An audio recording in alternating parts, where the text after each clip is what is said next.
오늘 성경 말씀은요, 심판을 이야기하고 있어요. 심판을 이야기하는데요. 이스라엘의 교만함, 그리고 그 마음의 든든함이 오히려 그들을 멸망하게 앞당긴다라고 말을 하고 있고요. 포악한 자리로 가까워지게 한다고 말을 하고 있습니다. 이것이 그들을 향한 심판이다라고 이야기를 하고 있는 건데요. 이스라엘 백성들 하면 하나님의 백성들이에요. 그런 그들이 도대체 왜 이런 얘기를 듣는 백성들이 되었을까요? 아모스는 선지자가 아니에요. 오늘 본문을 쓴 아모스는 선지자가 아님에도 불구하고 이스라엘 백성들에게 아모스를 통하여서 하나님께서 왜 이런 예고를 하게 되었을까? 이것들을 우리가 생각해 봐야 할 것입니다. 우리가 성경을 쭉 보면은 느낄 수 있는 것이 이스라엘은 신앙의 기복이 굉장히 큰 백성들이었어요. 잘할 때는 쭉 올라갔다가 못할 때는 진짜 밑바닥이 어딘지도 모르게 쭉 내려가는 그런 모습들을 보여주는 것이 이스라엘 백성들이었습니다. 잘할 때는 이럴 땐 이랬다가 저럴 땐 저랬다가 하는 이스라엘 백성들의 모습처럼 우리도 살아가면서 삶의 기복이라는 것이 있어요. 누구나 처음부터 끝까지 쭉 잘하고 싶죠. 그러나 처음부터 끝까지 쭉 잘하는 사람이 없이 잘할 땐 잘하나 정말 못할 때는 정말 내가 왜 이러나 싶을 정도로 못하게 슬럼프라고 말할 정도로 쭉 밑으로 내려가는 그런 모습들도 있습니다. 삶에서만 그럴까요? 신앙생활에서도 마찬가지죠. 누구나 다 잘하고 싶어요. 신앙생활 정말 잘하고 싶어요. 여기 있는 친구들이라고 해서 신앙생활 다 잘하기 싫을까요? 아니죠. 다 잘하고 싶죠. 누구나 잘하고 싶습니다. 그러나 매우 좋을 때는 정말 열심히 하다가도 이게 진짜 어느 순간에 이 사람이 원래 이렇게 잘하던 사람이 맞나 싶을 정도로 침체의 길을 쭉 걸어갈 때가 있다는 거예요. 정말 이중인격이라고 말할 수 있을 만큼 정말 다른 사람이라고 말하는 그런 모습을 가지고 있을 때가 있다는 거예요. 그 사람은 스스로 나는 왜 이럴까라고 자책해보기도 하고 다시 잘해보자라고 생각하면서 더 많이 기도하고 더 말씀도 보고 더 하나님 앞에 경건 생활로 열심으로 나아가려고 하는 그런 결심도 합니다. 성경에서 만나는 이스라엘 백성들이 바로 이 모습과 너무나도 같다는 거죠. 이스라엘 백성들은 정말 신앙생활에 있어서 잘할 때는 더 잘하려고 하다가도 못할 때는 너무나도 정말 하나님 앞에 범죄하였다라고 말하는 그런 모습들을 보일 때가 있어요.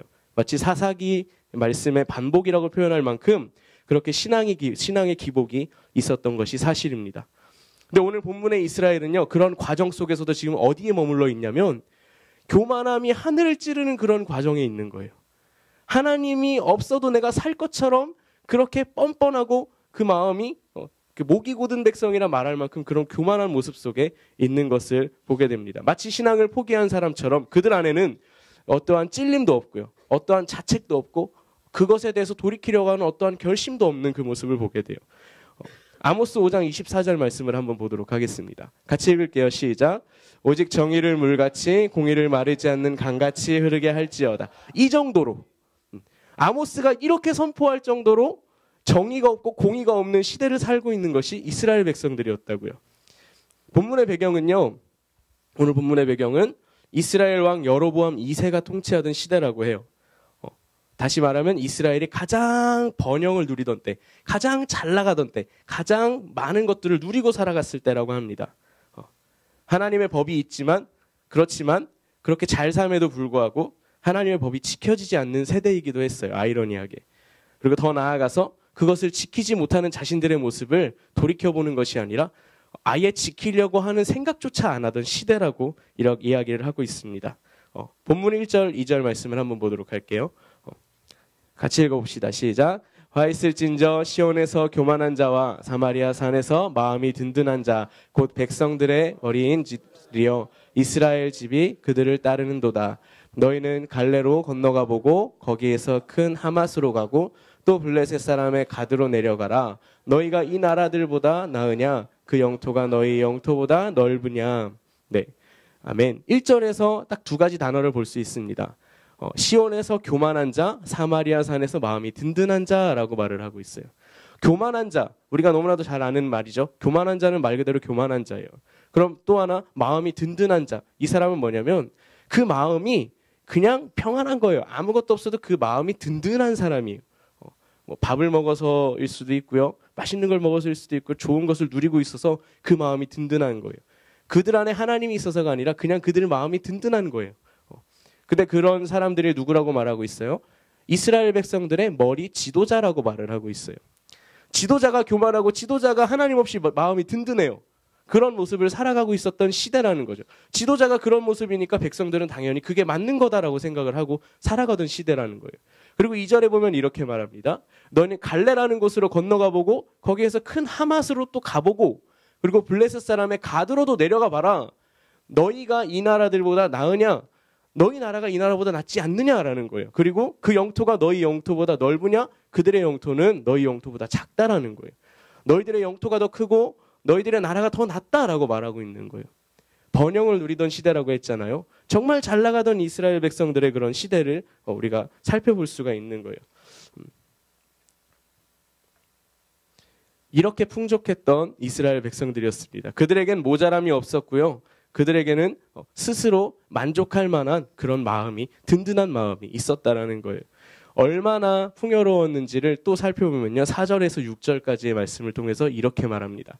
같이 읽을게요. 시작. 상하상에 누우며 침상에서 기지개 키며 양떼에서 어린 양과 우리에서 송아지를 잡아서 먹고 비파 소리에 맞추어 노래를 지절거리며 다윗처럼 자기를 위하여 악기를 제조하며 대접으로 포도주를 마시며 귀한 기름을 몸에 바르면서 요셉의 환난에 대하여는 근심하지 아니하는 자로다. 아멘. 상하상에 누웠다라고 말해요. 여러분 상하 침대가 얼마나 비싼지 알아요? 혹시 아세요? 물어보는 거예요. 저도 몰라서. 상하 침대가 얼마나 비싼지 다들 모르시는 거 보니까 여기 상하 침대를 본 적이 없는 것 같아요. 그렇죠? 그만큼 희귀한 거예요. 그만큼 희귀한 거고 그리고 양떼에서 어린 양과 우리에서 송아지를 잡아 먹었대요. 그냥 지나가다가 양고기가 먹고 싶어. 발에 툭 치이는 그냥 양 한 마리 잡아다 먹고. 지나가다 소고기가 먹고 싶으면 발에 툭 치이는 송아지를 잡아다 먹고. 너무 잔인한가요? 근데 이런 모습 그만큼 부유했다라는 거죠. 개미가 수없이 지나다니는 만큼 그렇게 송아지가 지나다녔고 양이 지나다녔다라는 거예요. 또 5절에 보면 비파 소리에 맞추어 노래를 지절거렸다 말이에요. 이 지절거렸다라는 표현이 뭔가 우리가 찬양을 했다면 찬양을 한 거고 그런 건데 지절거렸다는 약간 뭐 이렇게 막 짓거렸다라는 그런 아이고 이런 말 해도 되나 모르겠어요. 그런 단어라고 생각을 해볼 수가 있을 것 같아요. 그러니까 이렇게 설명할 수 있을 것 같아요. 경건의 능력 없는 모양만 가진 악기 연주라고 말할 수 있을 것 같아요. 그리고 다윗처럼 악기를 제조했어요. 하나님을 찬양하려고요? 아니요. 자기를 위하여. 자기를 위하여 악기를 제조할 만큼 그렇게 풍요로웠어요. 그냥 심심하면 악기 만드는 그런 모습이었던 거죠. 그리고 6절에 보세요. 포도주를 마셨대요. 뭘로요? 대접으로. 대접으로 막걸리 마시는 모습은 드라마를 통해서 봤어도 포도주를 대접으로 마실 정도면 얼마나 대단한 거예요. 그렇게 대접으로 포도주를 마시고요. 귀한 기름을 몸에 발랐대요. 몸에 귀한 기름을 바르는데 그 뒤에 보면 요셉의 환난에 대해서는 근심하지 않은 자로다라고 말하고 있어요. 요셉의 환난. 요셉은 어떤 사람이었어요? 정말 밑바닥을 기었던 그지 같은 삶을 정말 그지도 그런 상그지가 없는 그런 삶을 살았던 사람이 요셉이었어요. 그렇게 그런 요셉의 환난을 겪고 있는 사람이라고 하면 뭐라고 말할 수 있을까요? 가난한 자들, 배고픈 자들, 굶주린 자들을 돌아보지 않고서도 돌아보지 않는데 없어서 돌아보지 않는 게 아니라 누리고 있으면서 귀한 기름을 자신의 몸에 바르면서도 그들을 돌아보지 않는 그런 사람들이었다라는 거예요. 많은 것을 누리고 있었던 사람이에요. 정말 번영하고 정말 부유한 삶을 살았던 그들의 모습이었다라는 거예요. 하나님께 제사를 드리면서도 우상을 숭배하였고요. 아모스가 정의와 공의를 간절히 외칠 만큼 사회에는 부정과 부패와 그리고 간음과 살인이 만연했으며 약한 자들을 괴롭히는 가진 자들의 사치와 향락이 극에 달했다라고 말을 하고 있습니다. 이들이 누구였냐면 하나님의 구원을 경험한 이스라엘 백성들이었다는 거예요. 정말 너무나도 딴판 아닌가요? 하나님 앞에 정말 감사하다고 고백하던 물만 줘도 정말 고맙다고 말하던 감사하다 말하던 이스라엘 백성들이었는데 지금은 어떤 모습인 거예요? 하나님 없이도 살 수 있어라는 그런 모습까지 나아갔다라는 거예요. 이제야 왜 이스라엘 백성들이 하나님의 공의와 정의가 간절한 세대가 되었는지 알 수 있을 것 같아요. 그들은요 우리와 똑같은 사람이잖아요. 우리는 항상 이렇게 살아가요. 모두가 자기 자신의 반석을 만들고 살아간다라고 표현하고 싶어요. 자기 자신의 믿을 만한 구석이다 말할 수 있겠죠. 그들은 성공, 그리고 명예, 쾌락, 최소한의 안전, 남들만큼 누리고자 하는 작은 열정 같은 것들, 그것이 크던 작던 자신이 의지하고 기댈 만한 반석들을 만들어 놓은 것이라는 사실입니다. 자신이 의지할 만한 것들을 만들어 놓고 그것을 반석이다 말하고, 반석이 뭐예요? 기초를 닦는 그런 돌이잖아요. 튼튼한 거잖아요. 절대 흔들리지 않는. 자신들이 가진 것들이 절대 흔들림 없는 거라고 생각하는 그들의 모습이었다라는 거예요. 하나님 외에 다른 어떤 것도 섬기지 말라는 측면에서 바라볼 때 이건 뭐예요? 우상이에요. 우상인 거죠. 물론 삶에 필요한 것들일 수 있어요. 삶에서 물질이 필요할 수 있고요. 삶에서 즐거움, 쾌락도 필요할 수 있겠죠. 명예도 필요할 수 있고 최소한의 안전 당연히 필요하죠. 다 필요한 것들이에요. 그렇지만 필요 이상으로 의지하고 기대기를 즐겨하는 것이 문제라는 거예요.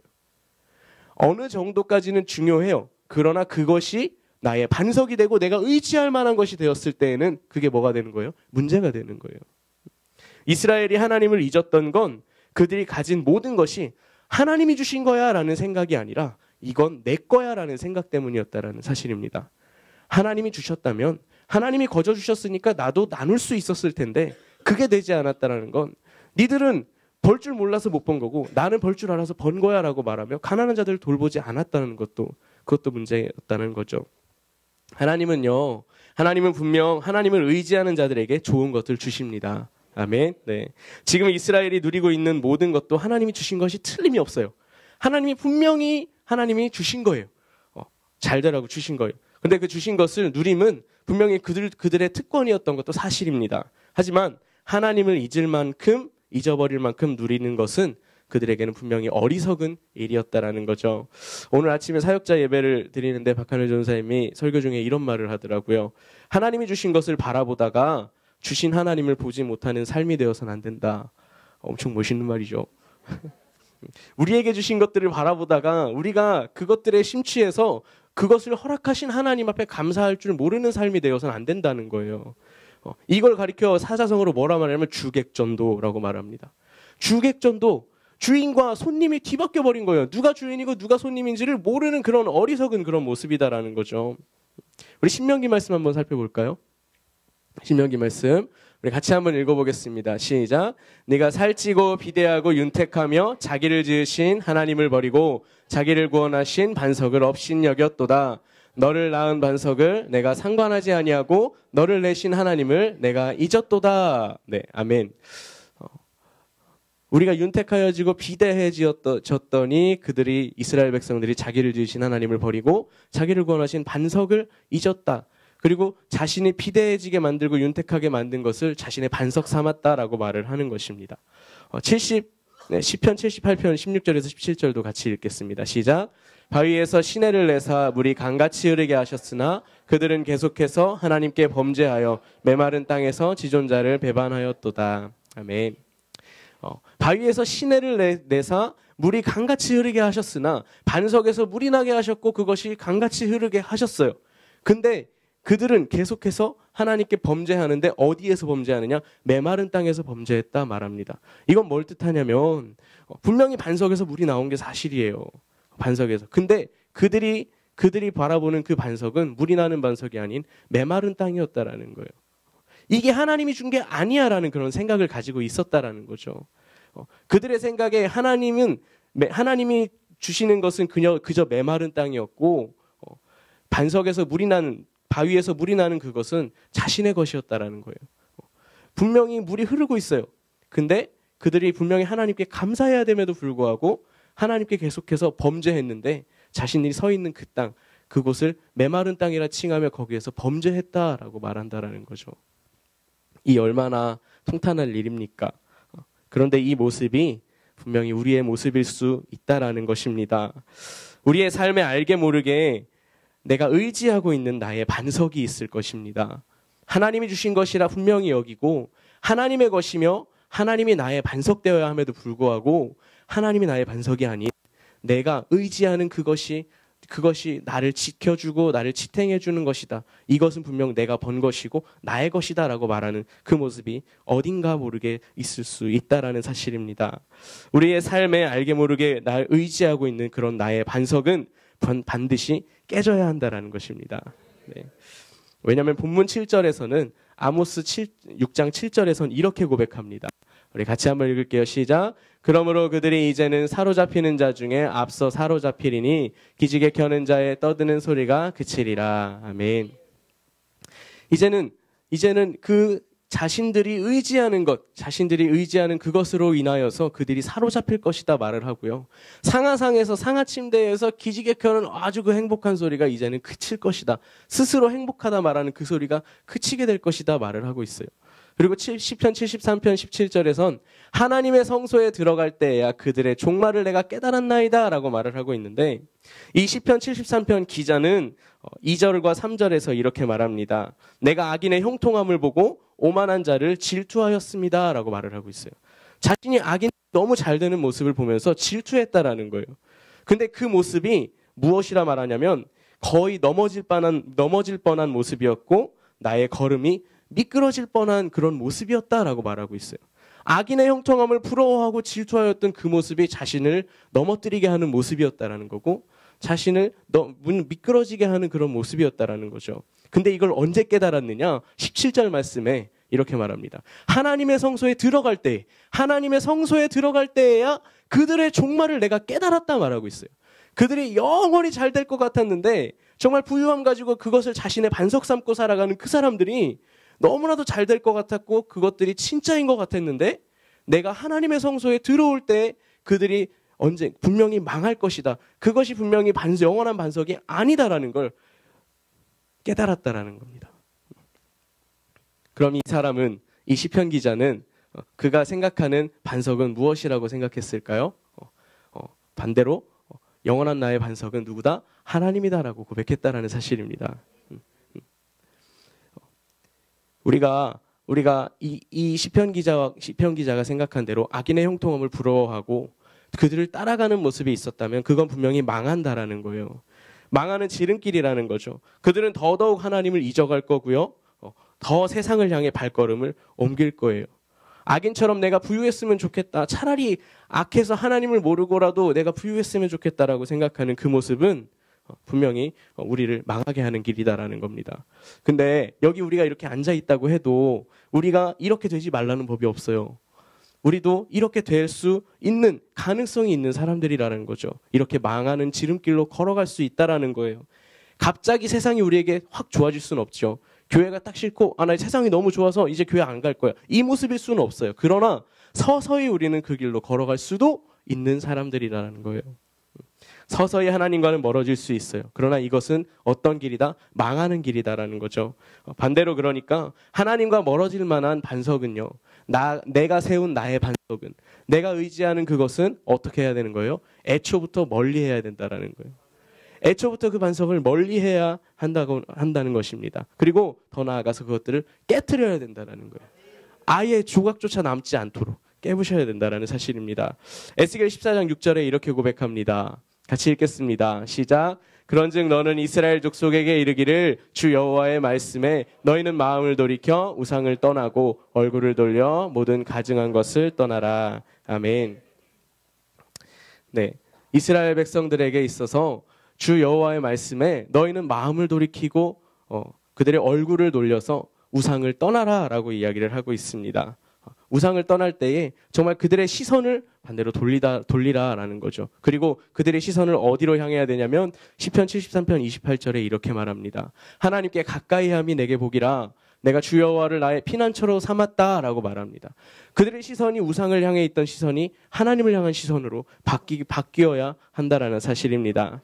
바라보고 있던 것에서 얼굴을 돌리라 말합니다. 주신 하나님, 나에게 허락하신 하나님을 봐야 한다는 말입니다. 그들의 삶의 반석이 주신 것에, 그 물질에, 그 어떤 것에 초점이 맞춰져 있었다면 그들의 얼굴을 반드시 돌려야 한다는 거죠.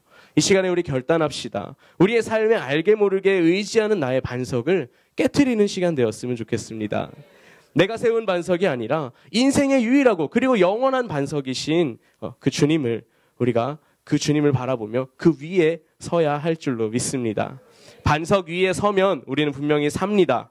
반석 되시는 그분은 전능하신 하나님이요 우리를 사랑하시는 예수 그리스도이시기 때문입니다.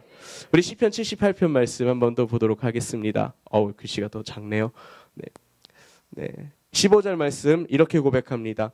예수님을 의지했을 때, 그분을 반석 삼았을 때 우리에게 주어지는 유익들인데요. 가만히 바라보면 광야에서 반석을 쪼개시고 매우 깊은 곳에서 나오는 물처럼 흡족하게 마시게 하셨으며, 그들이 메마른 땅에서 불평불만하는, 그들이 메마른 땅에서 범죄하는 그 모습이 아니라 흡족한 모습으로 그 물을 마실 수 있게 되는 것이고요. 16절에 81편 16절에는 내가 기름진 이를 그들에게 먹이며 반석에서 나오는 꿀로 너를 만족하게 하리라. 주님이 허락하시는 그 꿀로 인하여 내가 만족하게 될 것이고요. 마태복음 7장 25절은 이렇게 고백합니다. 비가 내리고 창수가 나고 바람이 불어 그 집에 부딪히되 무너지지 아니하리니, 무너지지 아니하리니 이는 주추를 반석 위에 놓았다. 놓은 까닭이다. 반석 위에 내가 그 집을 세웠을 때 그 집은 어떠한 상황 속에서도 결코 무너지지 않는 집이다. 이것이 하나님의 허락하시는 반석의 유익이다라는 사실입니다. 그렇기 때문에 우리는 전능하신 하나님이자 우리를 사랑하신 예수 그리스도를 반석 삼고 그분을 바라보며 그분을 붙잡고 나아가야 할 것입니다. 우리 고린도전서 10장 4절 말씀 한번 더 보도록 할게요. 네, 이 말씀을 보시면요, 이렇게 또 고백합니다.